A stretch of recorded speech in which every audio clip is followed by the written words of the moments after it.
Hello hello Seshu, నేను నాగరాజు మాట్లాడుతున్నాను. నాగరాజు నువ్వా? ఎక్కడున్నావు? ఏమిటి, ఇన్స్పెక్టర్ సత్యం ఇంట్లోనా? అవును, నువ్వు అర్జెంటుగా బయలుదేరు. నీతో చాలా ముఖ్యమైన విషయం మాట్లాడాలి. అలాగే వస్తున్నాను. జనక జనక, నాగరాజు మావ నిన్ను అతడికి ఎందుకు రమ్మనుచున్నాడు? అతను ఎందుకు రమ్మన్నా నేను వెళ్ళి తెగరింపులు చేసుకోవడానికి. నిన్ను రమ్మని ఫోన్ చేసేంత వరకు ఇక్కడే ఉండు. ఆ శివుని ఒక కంట కనిపెడుతూ ఉండు.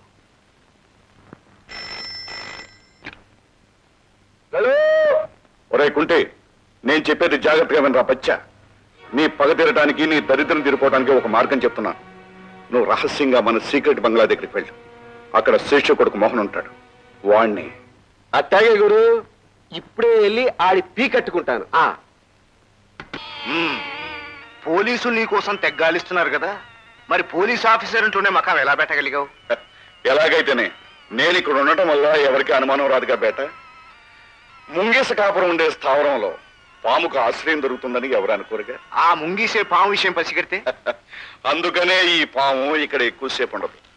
సాయంకాలం 5 గంటలకి పాత బీచ్ దగ్గర నుంచి బయలుదేరే స్మగ్లింగ్ షిప్ లో నేను హాంకాంగ్ వెళ్తున్నాను బేట. ఈ శుభవార్త చెప్పడానికేనా నన్ను ఇంత దూరం రప్పించింది? కాదు, నేను బయటకు వెళితే పోలీసు ప్రమాదం ఉంది కనుక నువ్వు నా బంగ్లాకు వెళ్ళి ఈ తాళంతోనూ నీ దగ్గర ఉన్న తాళంతోనూ ఇనపెట్టి తెరిచి అందులో ఉన్న 7 వారాల వజ్రాలు తీసుకొచ్చి నాకు. నీకు నా మీద ఇంత నమ్మకం ఉన్నందుకు చాలా థ్యాంక్స్ నాగరాజు. కానీ నీ నమ్మకాన్ని నాశనం చేసి ఇనపెట్టి తెరిచి అందులో ఉన్న వజ్రాలు తీసేసుకున్నాననుకో, నీ ఫోటో నెగటివ్లు పోలీసులకు పంపించేశాననుకో, అసలు నువ్వు ఇక్కడ ఉన్నావన్న సంగతి పోలీసులకు తెలియజేశాననుకో. అనుకున్నాను రా బేట, అన్నీ అనుకున్నాను. కన్న తల్లినే నమ్మని ఈ నాగరాజు నీలాంటి కేటుగాని నమ్ముతాడా? నీకిలాంటి దిక్కుమాల ఐడియాలు వస్తాయనే నేను ఒక బ్రహ్మాండమైన ప్లాన్ వేసించాను. కుంటే, నీ దగ్గర ఉన్న చిలగాడి చేత కాస్త పలికించు. విను. జనక జనక, ఈ వికలాంగుడు మరణాయుధంతో నన్ను పెంచదును అని ఉత్సాహము చూపుతున్నాడు. నేను ప్రాణభీతితో దుఃఖించుతుంటే జనక. కుంటే, ఆ చిలగాడిని గన్ పాయింట్ లో పెట్టి పాత పిచ్చి దగ్గర తీసుకురా. అక్కడిస్తాను నీకు బహుమతి. అట్టాగే. విన్నావుగా బచ్చా, కోట్ల విలువ చేసే నీ పుత్రుడి గాత్రమాధుర్యం.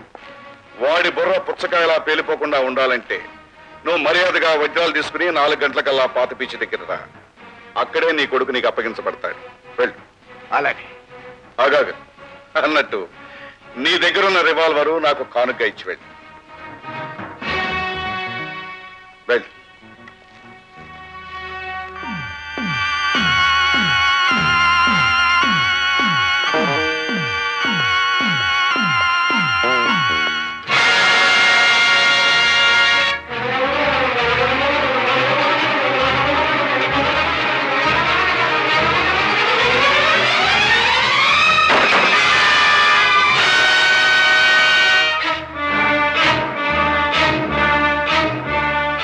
మిస్టర్ నాగరాజు, నువ్వు మాట్లాడినదంతా ఈ క్యాసెట్ లో రికార్డ్ చేశాను.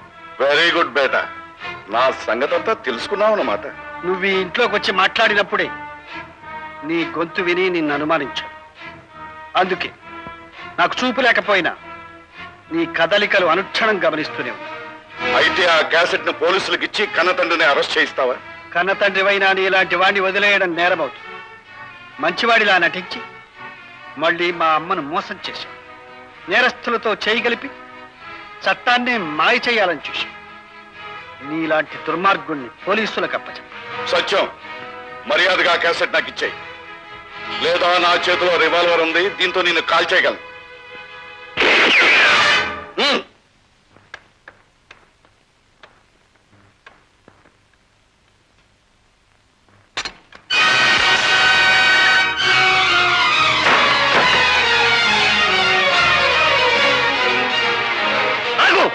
కాకపోతే కలుస్తారు.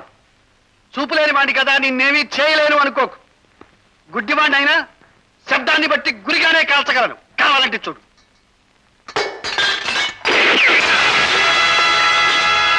చూశావుగా, ఇప్పుడు మర్యాదగా ఆ టేప్ పైకి విసురు. కదలకు. కదిలితే నాకు ఆ శబ్దం వినపడుతుంది. వెంటనే రివాల్వర్ పేలుతుంది. జాగ్రత్త. పార్వతి, వాళ్ళు వెళ్ళి ఆ పాత పిచ్చి కాడికి నేను కూడా వెంటనే వెళ్ళాలి. లేకపోతే ఆ నాగరాజు తప్పించుకోవచ్చు. మరి ఇక్కడి నుంచి మనం బయటికి వెళ్తే ఎలా? చెప్తారా? పార్వతి, ధన్ చూడి శివుడి దెబ్బ. పార్వతి, నేను పాత పిచ్చి దగ్గరికి వెళ్తా. నువ్వు పోలీసు రిపోర్ట్ చెప్పు.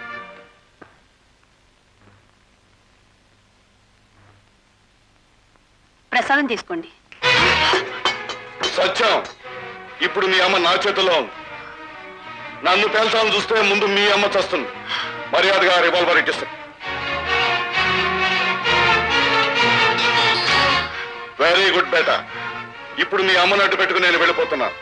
Good bye. బాబు సత్యం, వదలండి.